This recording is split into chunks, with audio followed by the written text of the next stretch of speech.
What is going on, guys? This is the Club with the Man 1993 back here with what most likely could be, unless something happens on SmackDown, which I'm not planning on watching tonight. This could probably be the final turn for 2021.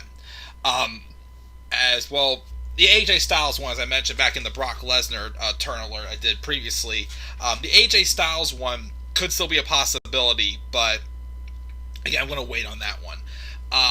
But we're going to just talk very briefly about this face turn. I really don't have much to say because, again, I have not been watching SmackDown or Raw much at all this month. So I really, even though it doesn't seem like there really was much going on anyways.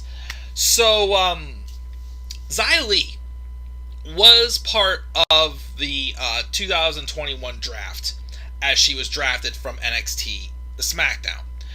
She had vignettes. She's been hyped up as some comic book type character, which basically to me when I saw the vignettes seemed like kind of like a Ricochet. Like the character they're trying to play Ricochet after, except they're making him out to be a jobber, which I feel is exactly, of course, what they're going to do to Xia Li. The only thing she's done is she came out and saved Naomi from Shayna Baszler and Sonya Deville, who's had this ongoing battle because ever since summer when she was moved to SmackDown, Sonya Deville does not like Naomi. And I still don't think we have a reason why.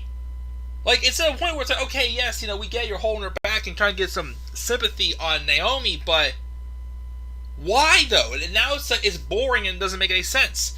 And Xia Li saving her, and that probably just set up for just a random tag match or something, but that was basically it. So she came back as a face because she was a heel her last run in NXT. They kind of, she was not really doing much as a babyface in NXT. They turned her heel, had this thing where she was being controlled in the mind by Mei Ying or whatever her name was, or whatever they were calling their master, her and Boa's master or whatnot. At first I liked it. It was intriguing, but then I feel it kind of fell under the same scenario with the Alexa Bliss stuff. With, the Thunderdome and, the virtual stuff and everything. I feel like it was just getting a little too wacky. They were doing stuff with it that you were only able to do because there was no crowds. And you can do a lot more, cinematic, pre-recorded stuff. And I just feel like that's why it didn't really work out. I mean, it was dark, and again, at the beginning I liked it, but then it just, slowly is nah, this is not that good. So, I don't see Xia Li doing much, though, on the main roster. I mean, if they took her seriously, she could be something, of course. I think, though, if they do any rounds of budget cuts again, though, which, then again, how many more possible rounds can they do of those before they literally have absolutely no roster whatsoever? But either way, whether she gets released or not at some point next year, which I don't want to see happen, of course, to her, either way, I don't think WWE's ever going to make her feel like a big deal. She's not going to be both like a Charlotte Flair or a Sasha Banks or a Bianca Belair or anybody the top stars in the women's division. I just think they're going to look at her as another afterthought. I would hate to see that happen to her, but I just don't trust them to do that.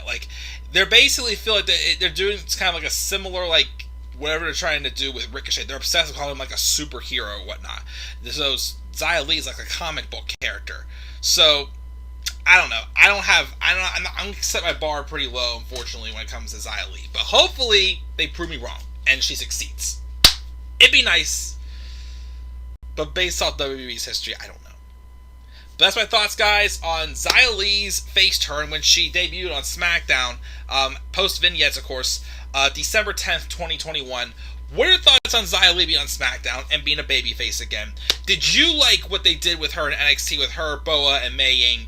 Do you think she has a shot on the main roster? Leave your thoughts down in the comment section below.